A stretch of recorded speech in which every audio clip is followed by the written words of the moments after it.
청약을 고려해서 무주택자로 계셔야 되기 때문에 오피스텔을 선택하셨다고 했어요. 자, 국토교통부 민원마당에 한번 들어가 볼게요. 이렇게 질문들이 있거든요. 오피스텔에 해당하는 경우에 주택이 아닌 주택 외의 건축물에 해당하므로 주택을 소유한 것이 아님을 알려드립니다. 하지만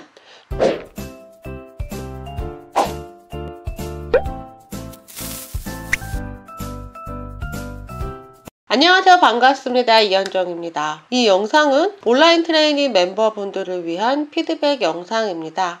초보자분들께 도움되는 내용이 있어서 공개적으로 올리고 있습니다. 자, 첫 번째 물건은 한큐님 물건이에요. 청약을 고려하고 있어서 무주택자 상태를 유지하셔야 되는군요.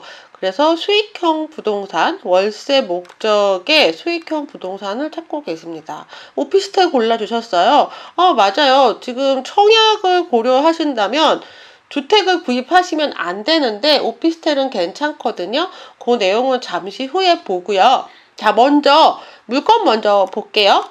2020 타경 50760 영통에 있는 오피스텔입니다. 감정가 2억 2,300에서 1회 유찰해서 최저가 1억 5,600만원으로 진행을 하고 있어요. 건물 면적 전용 29평입니다. 15층 중에 7층이네요. 층은 좋아요. 향은 어떤가요? 사방이 물건이 있는 오피스텔에서 향이 어떤지에 따라서 가격 차이가 있을 수 있습니다. 하지만 임대료는 아마 큰 차이가 없을 것으로 보여요. 일단 위치는 너무 좋은데 임대가가 얼마나 되는지, 공실이 얼마나 되는지 좀 궁금하네요.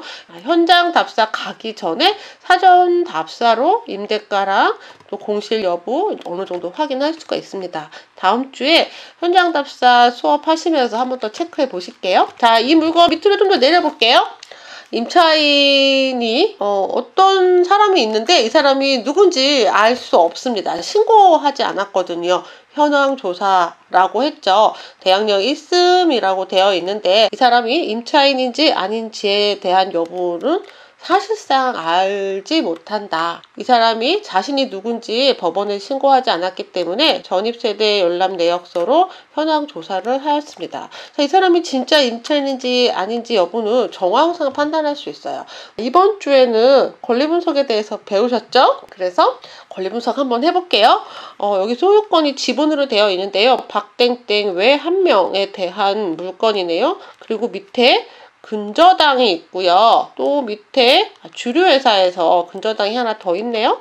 그리고 신용보증재단, 대부업체에서 가압류가 있고요. 롯데캐피탈에서도 가압류, 그리고 수원세무서에서 압류, 국민건강보험공단 사업하시다가 조금 어려우신 것으로 보여요. 근저당이 말소 기준 걸리죠? 근저당이 있고 밑으로 모두 소멸입니다.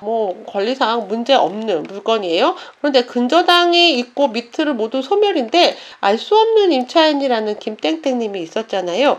이 사람은 진짜 임차인이 아닐 거예요. 왜냐하면 2015년도 12월 달에 전입을 했는데 저축은행에서 17년도 6월 달에 대출이 나갔잖아요. 때문에 이 대출이 나갔다는 것만 봐도 이 사람은 임차인이 아니다. 먼저 전입한 임차인이 있으면 은행에서 절대 대출 안 해줍니다. 안 해주겠죠? 선순위 임차인이 있는 물건에 대출을 해줄 수는 없기 때문에 이 근저당만 봐도 이 김땡땡은 임차인은 아니다 라는 것을 알 수 있고요. 소유권이 지분으로 되어 있어요. 한번 등기사항 증명서를 보겠습니다. 자, 등기사항 증명서 갑구에는 소유권에 대한 부분이 있죠. 박땡땡과 김땡땡이 반반씩 갖고 있었군요. 근데 이 김땡땡님이 현재 점유하고 있는 알 수 없는 임차인이에요. 원래 소유자였다는 거죠. 김땡땡님의 지분을 전부 박땡땡한테 옮겼다. 결국 둘이 무슨 사이인지는 알 수 없지만 둘이 모두 집 주인이다가 한 명 것을 박땡땡한테 증여했다. 결국은 주인들이 살고 있는 물건이고요. 그래서 알 수 없는 임차인 김땡땡은 실제 집 주인이다 이렇게 보시면 되겠습니다. 그런데 이게 오피스텔이잖아요. 오피스텔은 임대료가 중요하죠. 이 임대료가 얼마나 나올지는 사전 답사로 먼저 조사를 하시고요. 그리고 현장 답사를 가셔서 내가 조사한 임대가가 맞는지를 고려하셔야 됩니다. 자, 이제 청약을 고려해서 무주택자로 계셔야 되기 때문에 오피스텔을 선택하셨다고 했어요.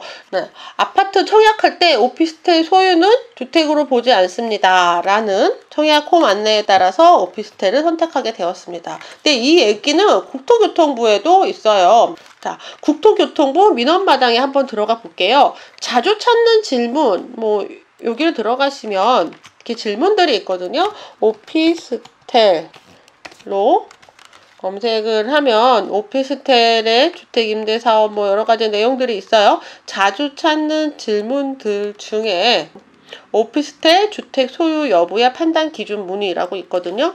오피스텔에 해당하는 경우에 주택이 아닌 주택 외의 건축물에 해당하므로 주택을 소유한 것이 아님을 알려드립니다. 하지만 도시형 생활주택은 주택을 소유한 것으로 보니까 청약할 때 문제가 되실 수 있을 거예요. 그래서 건축물 대장상의 용도를 확인을 하셔야 돼요. 건축물 대장상의 용도를 확인을 해서 오피스텔인지 아니면 도시형 생활주택인지를 판단을 하고 구입을 하셔야 될 겁니다.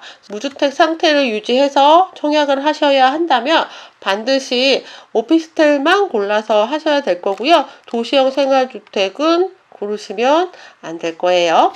다만 도시형 생활주택 중에서 전용 면적이 20제곱 이하일 경우에는 무주택으로 간주합니다. 하나일 경우에만요. 한 채만 가능하고요. 2호 또는 2세대 이상의 주택을 소유한 자는 제외됩니다. 라고 써 있어요. 자, 국토교통부 어디서요? 국토교통부 민원마당에 이런 내용들이 있어요. 지금 취득세도 굉장히 달라졌죠. 주택을 여러 채 소유한 경우에는 취득세가 12%까지 올라갔는데요. 오피스텔 같은 경우에는 주택으로 보지 않고 주택 외에 건축물로 보기 때문에 취득세도 상가의 취득세 4.6%로 내셔야 됩니다. 그러니까 무주택자라면 원래 1.1%, 무주택자가 주택 하나를 사실 때 원래 1.1% 내는 건데 오피스텔은 4.6% 엄청 많이 내게 되는 거고요. 다주택자가 주택을 또 소유하게 되면 12%를 내셔야 되는데 오피스텔 같은 경우에는 4.6%니까 엄청 적게 내시게 되는 거죠. 오피스텔은 상가로도 쓸 수도 있고 주택으로도 쓸 수 있는 카멜레온 같은 그런 물건이에요. 세금 같은 경우에 그리고 청약을 할 때 얘는 집으로 치지 않는다. 그래서 주택을 소유하기 부담스러운 분들, 다주택자이시거나 무주택을 유지해야 되시는 분들 같은 경우에는 오피스텔이 아주 괜찮은 물건이죠.